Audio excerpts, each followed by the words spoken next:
자, 여러분들 오늘의 문제 또 우리 시작할까요? 오늘의 문제는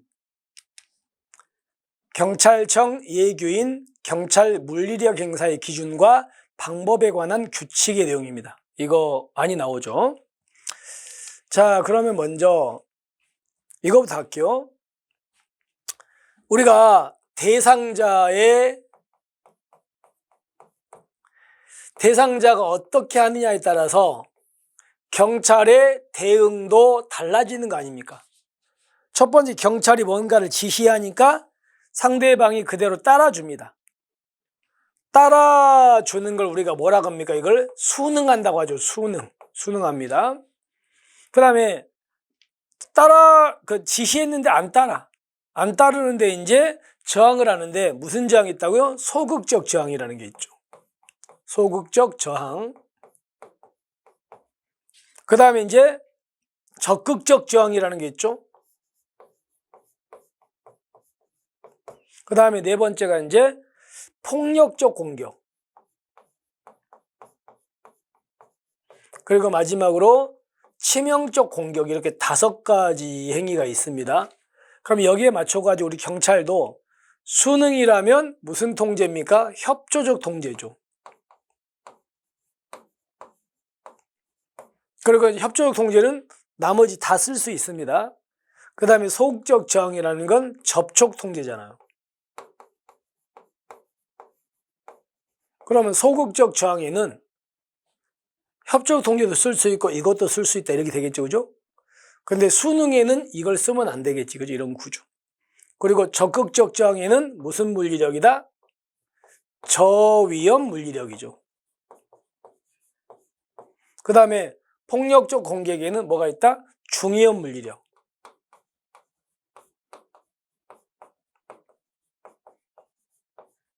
그리고 이제 치명적 공격에는 가장 높은 고위험 물리력.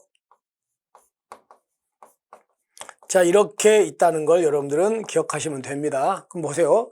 소극적 저항이란 대상자가 자신에 대한 경찰관의 체포 연행 등 정당한 공무집행을 방해하지만 경찰관 또는 3자에 대해서 위해 수준이 낮이 행위만 하는 거. 이거는 소극적 저항이 아니고 무슨 저항의 개념이라고요? 바로 여기 있는 적극적 저항의 개념입니다. 걔는.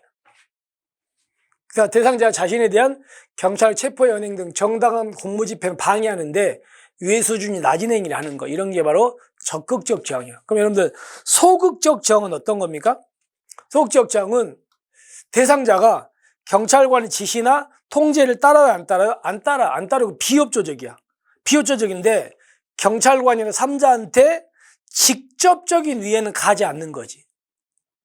여기는 근데 위해 수준이 낮은 행위 한다고 돼 있죠. 근데 아까 소극적 저항은 직접적인 위해는 가지 않는 상태라고요. 그래서 바닥에 뭐 들어 누워버린다든가 나무를 잡고 버틴다든가 이런 것들이 여기에 들어 소극적 저항이고, 이건 적극적 저항이다. 도망 다닌다거나 경찰을 밀어낸다든가 뭐 이런 것들이 여기에 들어가겠죠. 그래서 이거는 잘못됐습니다. 이 구조 알고 계시고, 그 다음에 경찰봉, 방패, 신체 물리력으로 대상자의 신체 중요 부위네요. 자, 그럼 우리가 중위험 물리력에는 뭐가 있습니까? 중위험 물리력에는 신, 경, 방, 전이 있거든요. 그러니까 손바닥이나 발 같은 신체 부위를 이용한 가격이에요. 그러니까 신체 부위를 이용해 가지고 가격을 한다는 겁니다. 그 다음에 경찰봉으로 신체의 중요 부위예요. 중위 부위가 아닌 거예요? 중요 부위가 아닌 거죠. 부위가 아닌 걸 가격하는, 중요 부위가 아닌 거. 여러분들 중요 부위를 가격하는 건 고위험 물리력이라고요. 그 다음에 방패 있죠. 방패로 세게 밀거나 압박하는 거. 됐죠? 그리고 전자충격기. 이렇게 4가지가 바로 중위험 물리력. 그럼 문제 보시면, 자, 보세요. 중요 부위를 이렇게 하는 건, 이거는 중위험이다. 이거는 고위험이다. 고위험입니다. 아시겠죠? 그 다음에 접촉 통제란, 아까 우리가 봤던 거. 자, 접촉 통제란 소극적 저항에 써먹을 수 있다 그랬죠? 그래서 다시 보시면 접촉 통제란 소극적 저항 이상인 상태의 대상자에게 사용할 수 있는 거 맞아요. 그래서 대상자의 신체 접촉을 통해서 목적 달성을 강제하지만 신체적 부상을 야기할 가능성 극히 낮은 거 맞는 내용입니다. 접촉 통제. 됐습니다. 그 다음에 대상자가 경찰관에게 폭력을 행사하려는 자세를 취하여 그 행사가 임박한 상태 또는요 주먹, 발 등을 사용해서 경찰관에 대해서 신체적 위해를 초래하고 있거나 임박한 상태, 강한 힘으로 경찰관을 밀거나 잡아당기는 등 완력을 사용해 체포에서 벗어나려는 상태 등은 무슨 공격이라고요? 폭력적 공격에 들어가는 거 맞습니다. 됐죠? 여기까지. 그 다음에 경찰관이 사람을 향해서 전자충격기를 사용하는 경우에는 적정 사거리에서 언제나 후면부예요. 후두부 제외하고 언제나 후면부가 아니에요.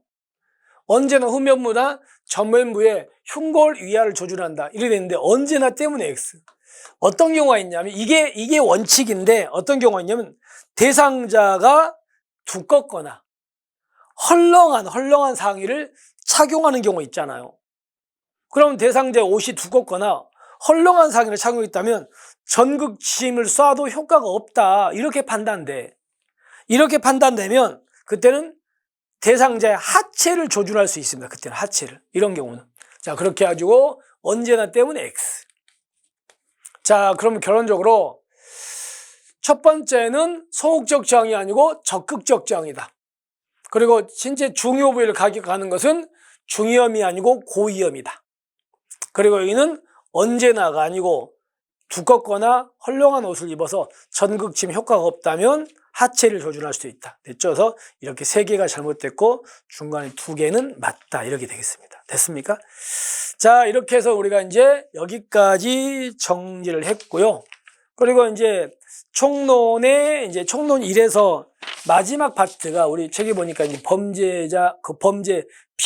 피해자 보호. 피해자 보호에 대한 내용이 있거든요. 그래서 다음 시간에 이제 범죄 피해자 보호 이렇게 정리하고 그 다음에는 이제 여기 총론 2로 넘어가겠습니다. 여러분들 이렇게 해서 오늘의 문제 정리하고요. 우리는 내일 있죠. 내일 여러분에게 또 새로운 문제를 소개하겠습니다. 오늘 또 힘내시고요. 우리는 내일 뵙겠습니다. 수고하셨습니다.